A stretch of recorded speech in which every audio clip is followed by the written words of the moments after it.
Oh boy, look who is back at it. What's up, Chris? What's up? I look like hell with no haircut and the shave, but... Ready to tear some motors out. Well, yeah, what we're going to see, for the people that thought, oh man, they left. No, it's just been too damn cold. I wanted to take a break in the winter. All right, so first is, I'm going to guess what this is. This, well, what's the fun of a opening video? We don't know what it is, right? So, I'm going to guess this is a neoprene seal for the pump. That's what it is. That's the pump seal. Okay, that's not even part of Seadoo stuff. Those aren't packages either. This might have gotten away, and I might have forgot. Tell him, Chris. That makes it so much easier to order stuff. It does. Got some green wire loom for mine. Chris has the yellow. I'm going to go green. That'll make it dressed up nice. In this box, some clear tubing for the water hoses. So that's going to be, I'm going to redo all the water hoses. And check this out. You've never seen one of these in a package that often. A Seadoo West Coast pulse plate in the package for 44, 46 millimeter carbs. That's what Chris has there, and that's what I'm going to have on mine. I'm going to split the pulse line, and that'll take over billet pulse plate West Coast in the package. Good deal. I also got, check this out. And there's more parts on the way, but this is just showing you what I got here. Now, this cost me $280 from Works. I have the Works intake racing scoop, and now I have Works sponsons, and they even sent me a shirt. Very cool. Works. All right. So this is now racing sponsons, and I'll show you why I got these. I kind of didn't want these. Whoops! I just scratched a brand new one. So this is going to be the sponsons, right? And it's also got the rails that you mount it to. All the hardware is included from Works. About 290 bucks I paid for this. And the thing about these is it's really going to make you cut. I mean, this thing's like riding on rails now. You turn wide open throttle at 50, you better hold the fuck on because you're going to fly right off. There's no more ass end sliding around. It's going to keep you going straight. The reason that I bought these, and because you remember Chris broke my sponson last time, right? Then I had to get the replacement here, which is black. But then I jumped a wave in the Monster Hole, and I hit this wave so hard, I landed in the water and busted the sponson off. And I said, you know what, I'm tired of doing that. We're just going to go, work sponsons. The thing is, you can't find a lot of sponsons for an SP because nobody except Eric here decides to build on an SP. You know, SP was like the slow model, the entry-level model. So there's Works sponsons going on there. And the engine parts, I'm not going to show you till another video because those are all coming. So this is going to be the new engine color. You know, I painted, remember that last time I painted the rust color. It's supposed to be orange, and it turned out to be rust. So this is engine color, green. That's going to be the color, match my, I'm going to guess this is my wear ring. I'm going to guess, hopefully.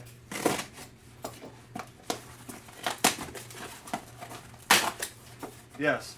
And this time, guys, is an OEM wearing. This is not an Amazon knockoff. This is an OEM. I'm going to go OEM this time. Everybody said you'll be, spend the extra $10, get an OEM. That's what that is. Okay? OEM wearing.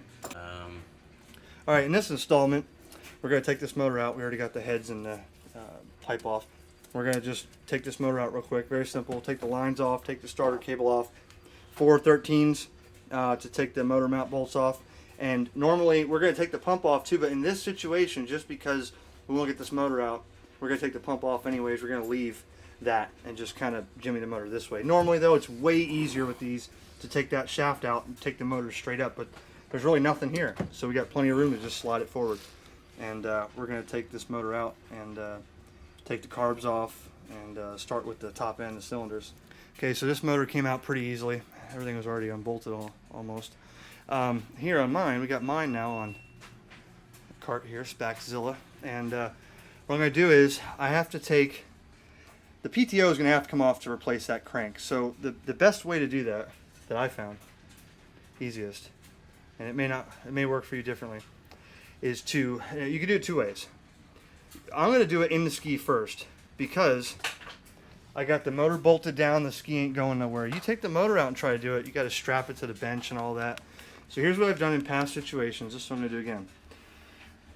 If you didn't have the factory performance pipe on here, because this is a bitch to get off. If you had a regular pipe, you could do it this way. You take the exhaust off, and where the wide open exhaust port is, you could stuff a rag in there. You know, roll the motor till the piston's down in one cylinder, stuff a rag in, roll the piston. It's going to fill that cylinder with that rag. You have something to lock that motor against.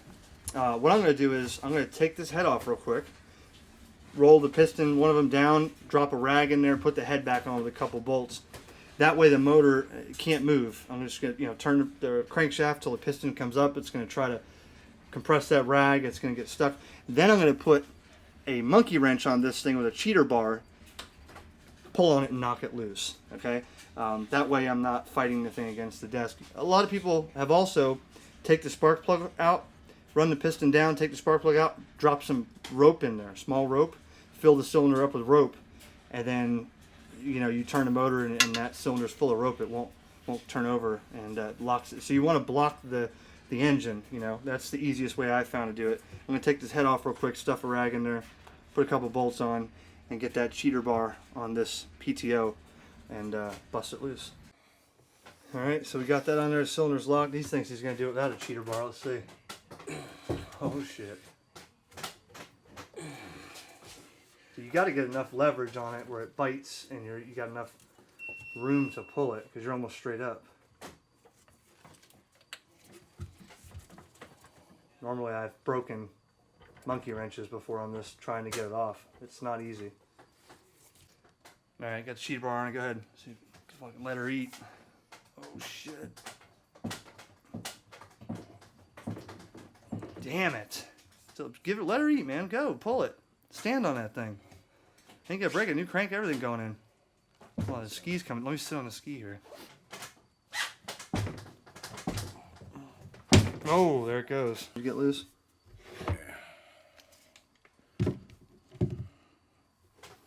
Yep, there it goes. Now, again, that's fine there because then the pumps need to come off. I don't know if I'm getting to that tonight.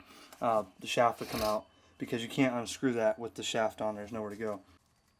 But then I'm looking in here, so this is something I've noticed. Even though it had good compression, it had tons of power. Look at this piston. Let me zoom in a little bit. Right here. Yeah, a little bit of cracking on the edge of the piston. And you gotta remember that's the factory performance pipe. Wide open. I mean, I'm surprised that thing didn't come apart yet, but it was starting right up running. Back one looks a little different. Looks pretty good. Yeah, but shake it though. Look, it's got some play in there. I'm not sure. That might have been what was a little noisy in there. Those pistons are just slapping around a little bit. Would have fucking hand grenaded, bro. Yeah, so I don't know what to attribute this to. This could have been when I was tuning, because remember when we did this and I put this factory pipe on and stuff. Remember we were always lean, and then we went to the 40 carbs with the bigger jets, and then we went to the 44s. That could have been. But think about it, man. How many times have I rode this thing out in the Monster Hole? Went to West Palm Lakes. There was no signs of loss of power. This is probably new, and I'm not sure. You could see the ring is like folding. Like look at this. You can see the piston move. Yeah, see the ring is staying there in the piston. It's like folding in the groove there. So wow, I didn't expect that. Not the way it ran. Not the way. I started this thing. I was gonna go out last weekend. I can't believe that it sounded like this. So that means if that had anything to do with attributing loss of power, I can't imagine how much power, But it's only the front cylinder, so I'm gonna, like I said, go. The back. That could have been from a little bit too hot. That could have been from detonation. It could have been from, I don't know what. Usually the factory pipes eat the rear pistons, but I'm not sure. So I'm glad. It's definitely charred. Yeah, it's. I don't know. So that's the situation. But all that's getting replaced anyways. I already have new cylinders and pistons, so I'm not worried about it. But I was going to take these and put them on that motor that came out of the one we just pulled out. So now Chris is up to finding either we have a good set of cylinders, or we can bore these. Either way, a set of cylinders has to be bored and new pistons bought. And we'll probably just go with the WSMs. But these are already 0.75. I had these done at the machine shop. So, you know, it's the front piston, okay? It has nothing to do with the pit. These are WSMs, but it has nothing to do with the quality of WSMs. And you can see that the back one is fine. And all my other skis are fine. This one is, you know, heavily modified with the pipe and the intake and the carbs and all that. And now we got new cylinders, race porting, ceramic coated pistons, all that stuff. But it has, I mean, I'm thinking that could have been from when I was towing somebody. I was towing Ryan, and I overheated the motor real bad towing him. It started really pinging and hardly ran. That could have been from that. It could be that cylinder's lean, although it's a little charred. But again, it's 20 hours on there. So, Chris, I wonder what the plugs look like on here. Hold that light up. Which side? This is the back here. So that's the front one. Let's see. No, the front. Yeah, yeah. That's the front one right there. That doesn't look bad. It's got a caramel color to it. The domes are pretty clean, and from what I think what I read was when the domes are that clean that they're a little rich. I think rich means it's enough fuel to wash it, doesn't burn, and if it's lean that it turns black. What you got? I don't know. Compared to this one. Yeah, see. So I don't know what to say. If you have any results, comment. I've never had a piston problem before. And again, that did not fail. I was going out last weekend, and I decided not to. I started it in the driveway. It ran fine. So I think what we're going to do is these pistons, cylinders are going to come off, and we're going to sandblast those because they're only 0.75. And Chris will pick up a couple WSM 1mm and bring these to the machine shop and have them match them and bore them out to 1mm. And we'll start over with this. Yeah, these are going on the other, his wife's skis. And then mine, I'll show you in the next video, mine are ported now, bored to 1mm. Pistons are ceramic coated, or the WSM Platinums. So these are going to be cylinders, and new pistons are going to be on this machine here. And these are the ones that me and Ryan put on, but for some reason, the rings weren't fitting right, or the bore was too big. I think the bore was egg-shaped.